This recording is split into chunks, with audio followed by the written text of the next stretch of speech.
Hello everybody, welcome back. Here I am with part 2.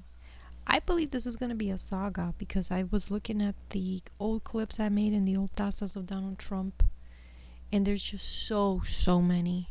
I think this is going to be like part, 1, 2, 3, 4, 5, 6, 7 at least, with all these predictions along with the news clippings. So I'm going to take it easy. So here's part 1 and part 2, and then I'm going to take a little break from them. It's taking me hours and hours and hours to find my old tazas. That's the easy part, but to find the news clips, because I just go online and I type in what I said on the taza, boom, and then it comes up what I say like years later. So then I have to record those clips and then fix it up, trim it down, clear the audio and all that. So it's taking me a while. But anyway, here's part 2. And I hope you enjoy it and stay tuned for part 3. I've already started working on it, but I won't finish it for a few days. But in the meantime, here you are. Enjoy it. Thank you. Up and down, up and down. They're going to try to talk to either the Ayatollah Khomeini guy or the president. I forgot what his name is. The other one that looks like him. And they're not going to want to speak to the Trump administration. They're saying no. I have heartbreak in the upper ranks of the Iranian military at the official announcement of the death of Major General Qasem Soleimani, the commander of Iran's Quds Force, the Revolutionary Guard unit responsible for foreign operations. Soleimani was killed in a U.S. drone strike in Baghdad.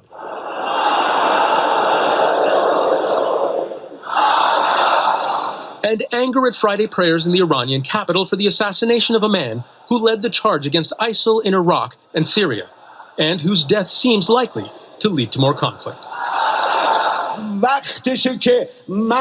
God willing, it is now time to clear and cleanse the region of these devils. It is now time to show more resistance to the Americans and show our resistance with action, to tell those Yankees to get out of here, get lost.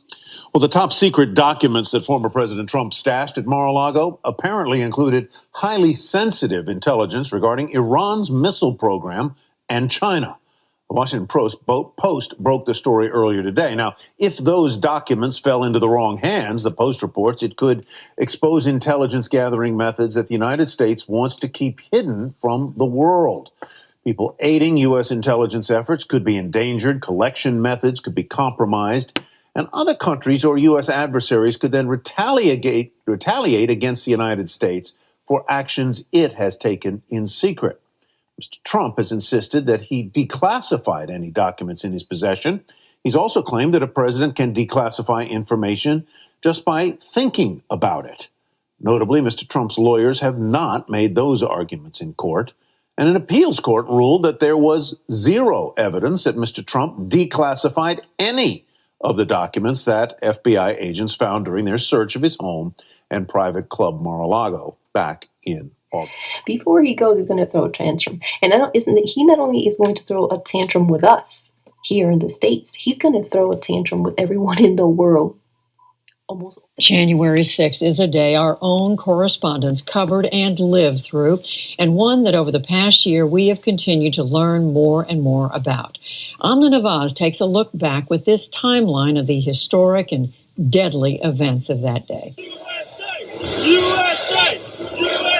1 year ago today, Trump supporters from across the country gathered in the nation's capital to protest Congress's certification of the 2020 presidential election results. To use a favorite term that all of you people really came up with, we will stop the steal. At a rally near the down scaffolding, battled their way through the last line of police defense and broke into the Capitol building itself.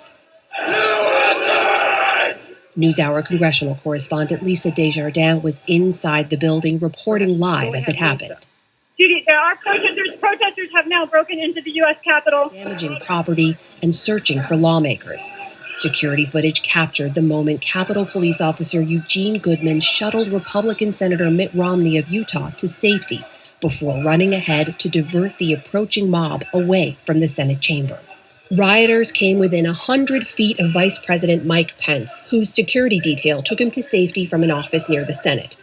While this was happening at 2:24 p.m., Trump tweeted from the White House, criticizing Pence for not having, quote, the courage to do what should have been done. Remarkably, the House was still in session when rioters attempted to break into that chamber. A police officer shot Ashley Babbitt, an Air Force veteran from California and QAnon conspiracy theorist, as she and a crowd tried to break into the rear of the chamber where some lawmakers were still sheltering. Almost all the world leaders, even those that he considers his friends. It was intended to be a meeting to celebrate a critical military alliance. But as special correspondent Ryan Chilcote reports from London, it was instead divisions on display. NATO leaders may have been marching to the beat of different drummers yesterday, but all 29 fell in line for this morning's group photo to mark the alliance's 70th anniversary. Pretending NATO is a happy family was never going to be easy, though, after yesterday's public airing of grievances and this private conversation caught on camera among the Queen's daughter and the leaders of the UK, France, the Netherlands, and Canada, in which Prime Minister Justin Trudeau appears to mock the president.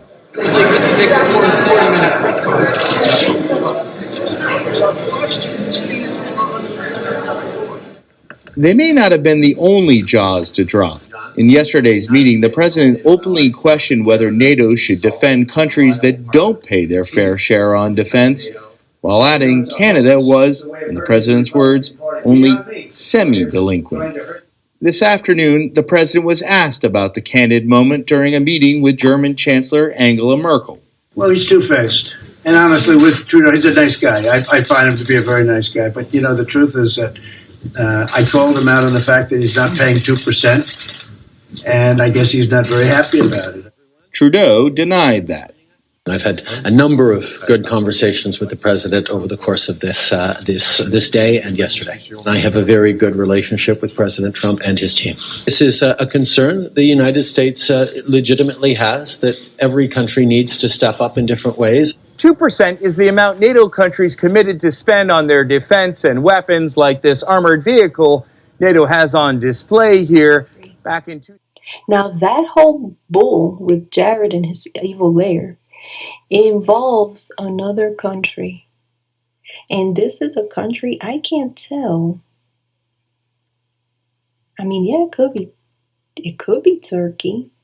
It's a country with like arabesque kind of buildings at the top. You know how they have like that, ball kind of, I don't know what that's called. I'm not an architect. I don't know the term, but it's like a beautiful round architecture at the top of the buildings. It's kind of like a building like that. He's going to have that problem. And not only does it involve those other countries, it involves many other countries too. I see water down here in different areas. So, yeah, different countries. His evil lair has info and incriminating documents, maybe even recordings. That they were there. But what he is heard saying on this recording undercuts all of those explanations. And Caitlin, why was Donald Trump so eager to talk about this document, this alleged document, about an attack on Iran? Well, Jake, at this point in time, Donald Trump was quite angry because there were a lot of books coming out after his presidency about what happened in the last days of his presidency. And right at this July meeting, right before it, Susan Glasser at The New Yorker had published a story that said that Trump's the chairman of the Joint Chiefs of Staff, Mark Milley, had basically argued to Trump that he could not bomb Iran. He wanted to bomb Iran. And so in this circumstance, Donald Trump is trying to tell Milley, or trying to tell the people that are in the room, that he has a document that would undercut Milley, that there is something that would discredit Milley's idea that he was trying to talk Trump out of bombing Iran. And so in his book, Mark Meadows, who was not in the meeting, but there were two people working on Meadows' book for him in this meeting, Meadows writes about exactly what Trump was recalling at this meeting. He says Trump recalled a 4-page report typed up by Mark Milley himself. It contained the general's own plan to attack Iran, deploying massive numbers of troops. And so the Justice Department is looking into what happened around that document itself, this this document with Mark Milley, that may be the classified document that they're trying to trace, as well as what happened in this meeting, as Donald Trump's acknowledging he hadn't declassified it, and that he couldn't after the presidency. So in the world, according to... What was this? Okay. So this is Mohammed bin Salman is going to, so he's balding and he's, so he's going to address his nation or address us here. I don't know. He's going to be on top of a podium. He's going to be on top of a stage with a podium or something like that, or a big desk in front, and he's going to be dressed in Western clothes without his headwear, and I think he's balding. He's almost bald now. And he is going to try to give money, or will give money, to the Trump administration for either weapons or soldiers or something. He wants to buy them, and it is to attack Iran. I don't know if he'll do it, but I doubt that the Trump administration is going to turn down the money. A $2 billion investment that former President Trump's son-in-law, Jared Kushner, secured last summer from a fund led by the Crown Prince of Saudi Arabia has raised questions about the ethics of post-White House business dealings. Kushner's private equity firm secured the investment after Crown Prince Mohammed bin Salman overruled a host of objections from the sovereign wealth fund's advisors. The New York Times reported some of the group's concerns. The private equity firm was found to be, quote, unsatisfactory in all aspects. The kingdom would be taking on the bulk of the investment and the risk. There was a seemingly excessive asset management fee and public relations risks due to Kushner's involvement. Jeff Bennett explores the close relationship between Kushner, the Trump administration, and the Crown Prince that helped shape the deal. As president, Donald Trump built ties with Saudi royals. One person was usually in the room, his son-in-law and senior advisor, Jared Kushner. Like Trump, Kushner arrived at the White House as a businessman with no foreign policy experience. But he quickly became a critical surrogate for Trump abroad and the architect of much of the administration's Middle East strategy. We hope that this will start an even more historic journey for the Middle East and beyond. On the campaign trail, candidate Trump took a harsh line on the kingdom. We protect Saudi Arabia. Why aren't they paying? He attacked Hillary Clinton for her ties to a country he called a criminal enterprise. These are people that kill women and treat women horribly, and yet you take their money. But as president, he charted a different course with the country and its leaders, King Salman and his son, Crown Prince and de facto ruler Mohammed bin Salman. We really have a great friendship, a great relationship. Just 2 months into office, Trump welcomed Mohammed bin Salman, then the deputy crown prince, to the White House for an Oval Office meeting and formal lunch. It's believed to be the first time Kushner and the Saudi royal, often referred to by his initials, MBS, met in person. But they wouldn't be apart for long. 8 weeks later, then President Trump traveled to Saudi Arabia's capital city, Riyadh, the first stop on his first foreign trip. My meetings with King Salman, the Crown Prince, and the Deputy Crown Prince have been filled with great warmth, goodwill, and tremendous cooperation. In the coming months, NBS rose from Deputy Crown Prince to Crown Prince, the second highest leader of the country. Crown Prince, thank you very much. Thank you for being here. Now the heir apparent, he returned to Washington in March 2018, where he dined with Kushner and met with Trump, who boasted about a $12.5 billion arms sale between the two countries. The relationship now is probably as good as it really ever been. That never punished Saudi leaders for Khashoggi's killing or for their military actions in Yemen. Trump went as far as vetoing 2 bipartisan measures that would have banned Saudi weapons sales as a result of their bombing campaign there. All of this colors the $2 billion investment that Kushner received from MBS last year, says Kathleen Clark, an ethics professor at Washington University and St. Louis School of Law. Kushner being able to exploit his access to the president, his power within the Trump administration, and translate that directly into extraordinary personal financial benefit for himself. I mean, Trump talked about draining the swamp, and we have a swamp monster in this story. Is there anybody here who would like to see me run again?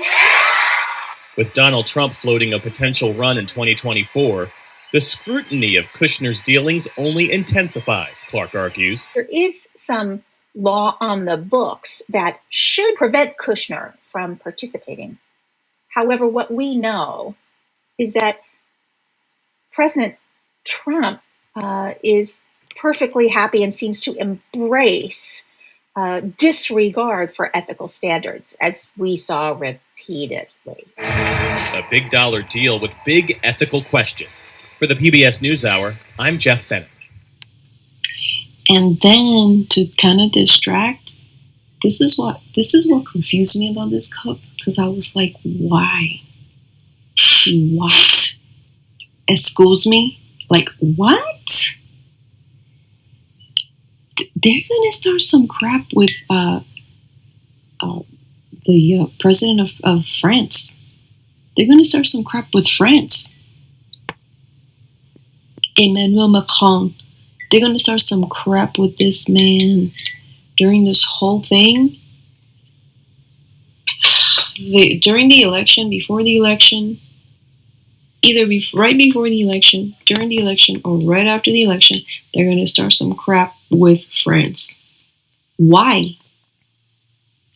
Why? I don't know. And I told you about Jared's evil lair. This guy, the evil lair, you know how you put, have you seen the servers, like the private servers, or where they store information? I think that they're storing information, and one day is going to blow up in the faces and people are going to know about it. Former President Donald Trump has allegedly spent years bragging to his closest associates that he has some salacious dirt on Emmanuel Macron. Now, we're learning about the boxes of classified documents that the FBI had taken from Trump's Mar-a-Lago residence during that raid earlier this year. Now, on the FBI's list of documents seized from Trump's Mar-a-Lago estate, item 1A is listed solely as info regarding President of France. For Trump, that has been a subject of intense and tawdry interest for years. So specifically, two people with knowledge of the matter told Rolling Stone that Trump had been bragging to his closest friends and associates, both during and after his presidency, that he knew the illicit details of Macron's intimate life, his sex life.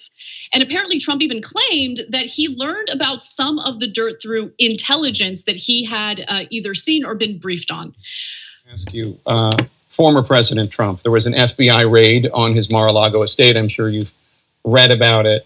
Reports are that some of the classified material that the FBI found was about you. I'm wondering if anybody has briefed you on this and if you have any idea what that information is. I read some newspaper about that, like you about the books. If you have more information, I would be delighted to share them. But you don't know what it is. Nobody's talked to you about it. I'm not part of the FBI. I'm not one of the President Trump's lawyers. I have no information about that. I will not say it's extremely pleasant to see this type of information.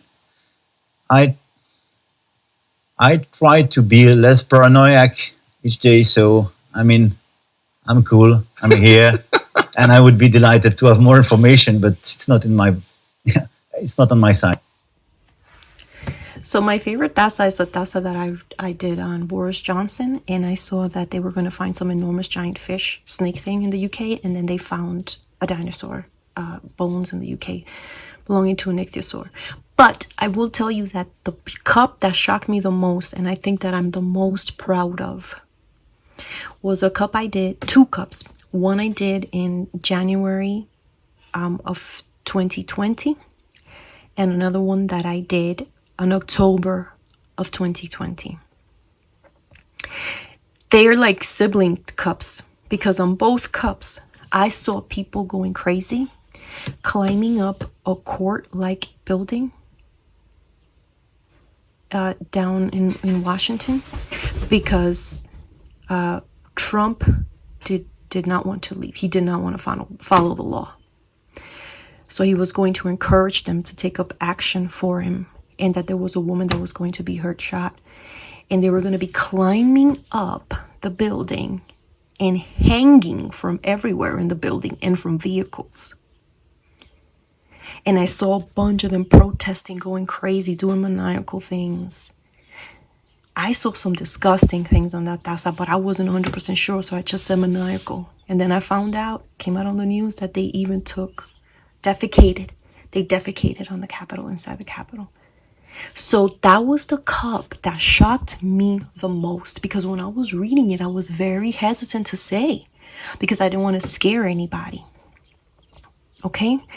But the reason I bring that up is because afterwards I did another cup. I even did a reading with another reader, and I mentioned that in that cup, I reread that cup with this other, I don't know if it was Owen, I think it was Owen, somebody. Maybe it was Marie. I'll look it up. But anyway, I saw them again climbing up buildings, but this time using ladders and going crazy. So I don't know when that's going to happen, but I just want everyone to be safe and to be careful and don't get involved with this, because things will work themselves out. People were asking me like 2 years ago about Trump and DeSantis. I'm going to go, and then I said, I only see them going to the courthouse. I don't see them going to the White House. I only see them going to the courthouse. And I don't know how many times Ron DeSantis has been sued. The court is basically his second home. And Trump is on a court tour. He got indicted here, indicted there, sued here, civil, whatever, won here. Now he's down in Florida. Then he's probably going to Georgia. Then he's going to, who knows what. This guy's on a tour. He's on a court tour.